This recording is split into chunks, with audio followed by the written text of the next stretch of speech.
Hi வணக்கம் மக்களே. Happy Sunday.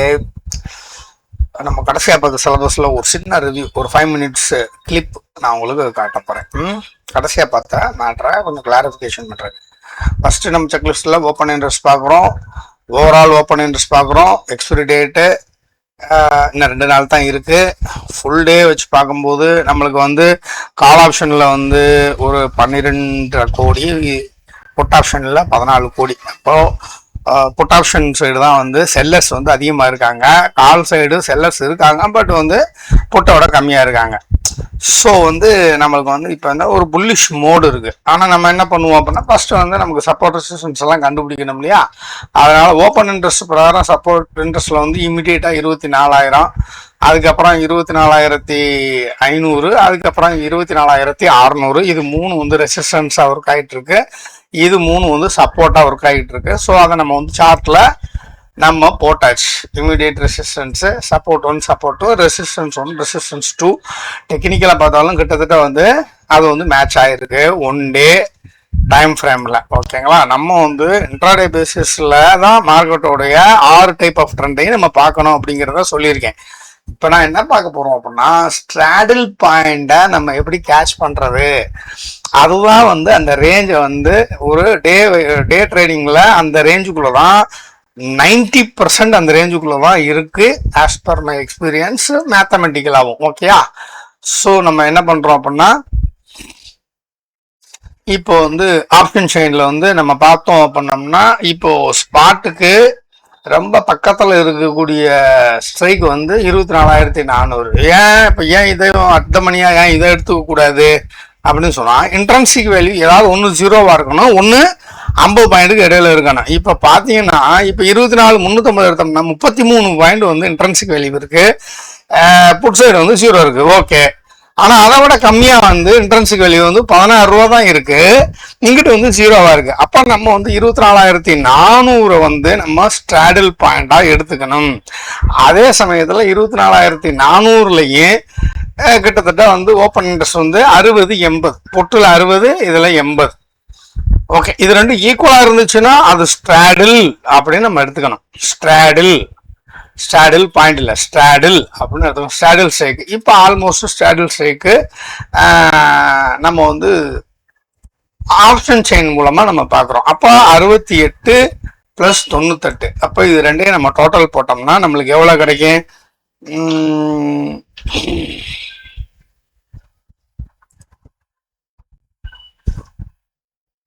68.30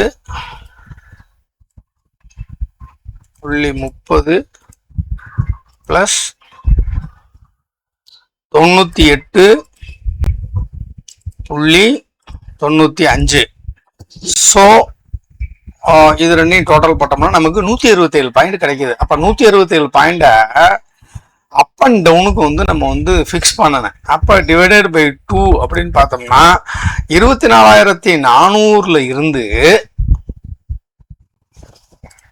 மேலே 83, கீழே 83, அப்போ 84 பாயிண்ட் வச்சுக்கலாம். 6க்கு வந்துடுச்சு இல்லையா? அப்போ நம்ம என்ன பண்ணுறோம் அப்படின்னா, இங்கே ஒரு லைன் போடுறோம்.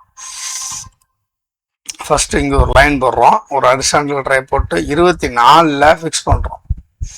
24ல் ஃபிக்ஸ் பண்ணுறோம். இதை ஒரு நியூட்ரல், அதனால் ஒரு நியூட்ரல் கலருக்கு இதை நம்ம வச்சுக்கிறோம். நல்லா தெரிகிற மாதிரி வைப்போம், இது நியூட்ரல். ஸோ இதுல இருந்து அதில் நமக்கு எவ்வளோ பாயிண்ட்டு? 84 பாயிண்ட். இதுல இருந்து நமக்கு 84 பாயிண்ட் மேலே போகிறதுக்கும்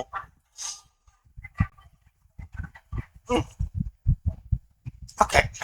அதே மாதிரி தென் மறுபடியும் அந்த 24 ஸ்ட்ரைக்கில் இருந்து ஒரு 84 பாயிண்ட் டவுன் போகிறதுக்கும் வாய்ப்பு இருக்கு அப்படின்னு இந்த ஸ்ட்ராடில் பாயிண்ட் நம்மளுக்கு அறிவுறுத்து.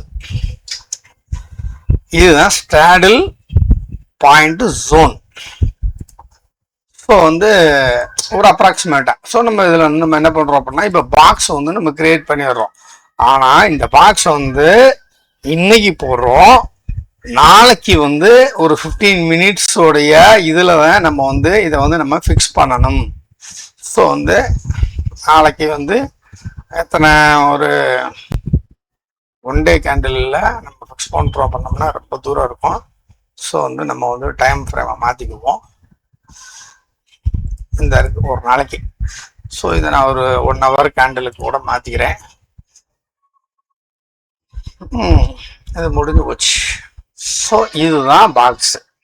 இது வந்து நம்ம கேண்டில்ஸை பார்க்காம, கேண்டில்ஸே பிரிண்ட் ஆகாம ஒரு ப்ரிகாஷியஸாக போடுறோம். ஸோ இது வந்து அது பாஸ்ட்டை கணக்கு பண்ணி போடுறதுனால இதோட கலரை கூட நம்ம என்ன பண்ணுறோம் அப்படின்னா கொஞ்சம் ஒரு கிரே கலரில் இதை வந்து நம்ம செட் பண்ணி வச்சுக்கிறோம்.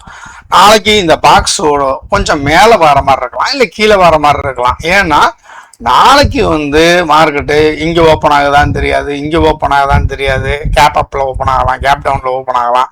எங்கே ஓப்பன் பண்ணாலும் 24,400 பேஸ் பண்ணி 87 பாயிண்ட் மேலே போயிடுச்சுன்னா ஸ்டாடில் பாயிண்ட் கம்ப்ளீட் ஆயிடுச்சு அப்படின்னு அர்த்தம். அப்போ நாளைக்கு கேண்டில் இங்கே ஓப்பன் ஆகிட்டு மறுபடியும் இங்கே போயிட்டு இந்த இடத்துல வந்து மேலேயோ இல்லை அப்படி கீழேயோ போகுதோ அப்படிங்கிறது எல்லாத்தையும் நம்ம வந்து லைவ்ல தான் பார்க்க முடியும். ஸோ இப்போதைக்கு மாடரேட்டா புல்லிஷில் இருக்கு அப்படிங்கிறது மட்டும் நமக்கு நல்லா தெரியுது.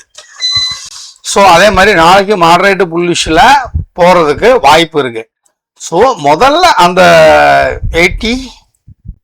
84 பாயிண்ட் ஓகேயா. ஸோ அந்த முதல்ல 84 பாயிண்ட்டை கிராஸ் பண்ணிடுச்சுன்னா சேடில் பாயிண்ட் முடிஞ்சு போச்சுன்னு அர்த்தம். அதுக்கப்புறம் நம்ம புதுசாக தான் நம்ம வந்து ஏதாவது பாக்ஸ் வந்து நம்ம கிரியேட் பண்ணுற மாதிரி இருக்கும். அதுக்கு மேலே பிரேக் அவுட் ஆகுதா, பிரேக் அவுட் ஆனிச்சு அப்படின்னு சொன்னால் புல் சைடு மார்க்கெட்டு போகுது. ஆனால் டைமிங் ரொம்ப முக்கியமான விஷயம். அந்த டைமிங்கை நம்ம கவனிக்கணும். எப்போவுமே பாக்ஸ் பிரேக் அவுட்டை பார்த்தீங்கன்னா பாக்ஸ் பிரேக் அவுட் ஆகும்போது இந்த அளவு இந்த டிஸ்டன்ஸில் கண்டிப்பாக அது எந்த இடத்துல நம்ம பாக்ஸ் போட்டாலும் சரி அதே அளவு மறுபடியும் போயிட்டு திருப்பி கீழே அதை வரத்தான் செய்யும். ஸோ இந்த டைமிங் ரொம்ப முக்கியம். இப்போ இது பிரேக் அவுட் ஆயிடுச்சு, மறுபடியும் ஒரு 10:30 மணிக்கு மேலே இருந்து பிரேக் அவுட் ஆயிடுச்சுன்னா கண்டினியூஸாக மேலே போகலாம். அப்படி இல்லைன்னா மறுபடியும் ரீடெஸ்ட் எடுத்து மறுபடியும் கான்சல்டேட் ஆகலாம். இதை புரிஞ்சுக்கணும்.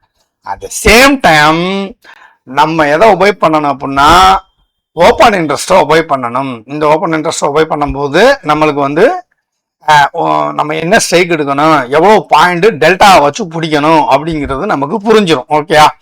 ஸோ இது கூட அடிஷனலாக ஒரு நான் இன்னும் உங்களுக்கு சொல்லாத ஒரு சப்ஜெக்ட் நான் வந்துடுறேன். பிசிஆர்னு ஒரு விஷயம் இருக்கு. புட்டு டிவைடட் பை கால் அப்படி போட்டிங்கன்னா இது வரும் 1.2 வரும். ஓகே, ஃப்ரீயாக இருந்துச்சு அப்படின்னா இந்த 1.2 ஒன்றுக்கு மேலே இருக்கு, 1.0205 இது 1.2 இருக்கு. ஓகே, ஒன்றுக்கு மேலே இருந்தாலே அது வந்து புல்லிஷ் மோட் அப்படின்னு அர்த்தம். மார்க்கெட் இது ஒன்றுக்கு கீழே இருக்கு அப்படின்னா ஒரு மாதிரியா நியூட்ரல் டு பேரிஷ் மோட் அப்படின்னு அர்த்தம். அப்போ ஓவரா கீழே இறங்கிருச்சு அப்படின்னா அது வந்து 0.5க்கு கீழே இருந்துச்சுன்னா ஓவரா கீழே இருக்கு அப்படின்னு அர்த்தம். கண்டிப்பா மார்க்கெட்டு மேலே திரும்பி ரிவர்ஸ் அடிக்கிறதுக்கு வாய்ப்பு இருக்கு. அதே மாதிரி 1.5க்கு மேலே இது போயிருச்சு அப்படின்னு சொன்னா கண்டிப்பா மார்க்கெட்டு அல்ட்ரா புலிஷ். அப்போனா என்ன, ஓவரா பாட் பண்ணிட்டாங்க, ஓவரா வாங்கிட்டாங்க, திருப்பி ரிட்டர்ன் வர்றதுக்கு ரிவர்சல் பாயிண்ட் இது வாய்ப்பு இருக்கு. அதனால வந்து இது வந்து ஹவு டு ரீட் அப்படிங்கிறதுல இதை கொஞ்சம் நீங்க டீட்டெயிலாக படிச்சு பாருங்க. நம்ம லைவ்ல பார்ப்போம். ஆனா எக்ஸ்பைரி டேயை பொறுத்த வரைக்கும் மேக்சிமம் மேக்ஸ் பெயின் அப்படிங்கிற இந்த பாயிண்டை தான் மார்க்கெட் வந்து அட்ராக்ட் பண்ணும்.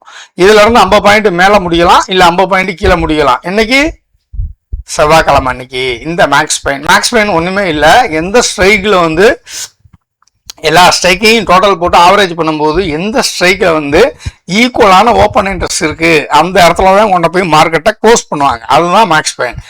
இது தியரட்டிக்கல் தான், but not at all hypothetical. இது வந்து ஒரு 90% வந்து இது வந்து ஒபே ஆகும். மார்க்கெட்டு 50 பாயிண்ட் மேலேயோ அல்ல 50 பாயிண்ட் கீழேயோ க்ளோஸ் பண்ணி பையர்ஸ் செல்லர்ஸ் ரெண்டு பேருக்குமே மேக்சிமம் பெயின் கொடுக்கக்கூடிய ஸ்ட்ரைக் எதுவாக இருக்கும் அப்படின்னா 24,350. இதில் பெரும்பாலும் அடி வாங்குறது பையர்ஸ் தான். இதில் பெரும்பாலும் அடி வாங்குவாங்க.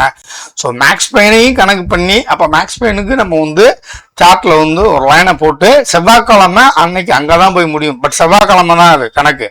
நாளைக்கே மேக்ஸ் பெயின் மாறலாம். ஸோ மேக்ஸ் பெயின்னா அவ்வளோதான் மேட்ரு. ஸ்ட்ராடில் இது ரெண்டுக்கும் பார்த்தீங்கன்னா மேக்ஸிமம் வந்து ஓப்பன் இன்ட்ரெஸ்ட் ரொம்ப ஈக்குவலாக இருந்துச்சுன்னா ரெண்டு சைடும் செல்லிங் அதிகமாக, ரெண்டையுமே வந்து செல் பண்ணி வச்சிருக்க மக்கள் தான் அதிகமாக இருக்காங்க. அது ஸ்ட்ராடில் ஸ்ட்ராட்டஜி. அதையே நம்ம கணக்கு பண்ணி ஸ்ட்ராடில் பாயிண்ட் கணக்கு பண்ணி மார்க்கெட்டோட வொலட்டிலிட்டி மேலே இவ்வளோ போகலாம் கீழே இவ்வளோ போகலாம் அப்படிங்கிறத நான் உங்களுக்கு இந்த கிளிப்பில் சொல்லியிருக்கேன். ஓகேயா? ஓகே மக்களே, கொஞ்சம் ப்ராக்டிஸ் பண்ணி பாருங்கள். தேங்க்யூ.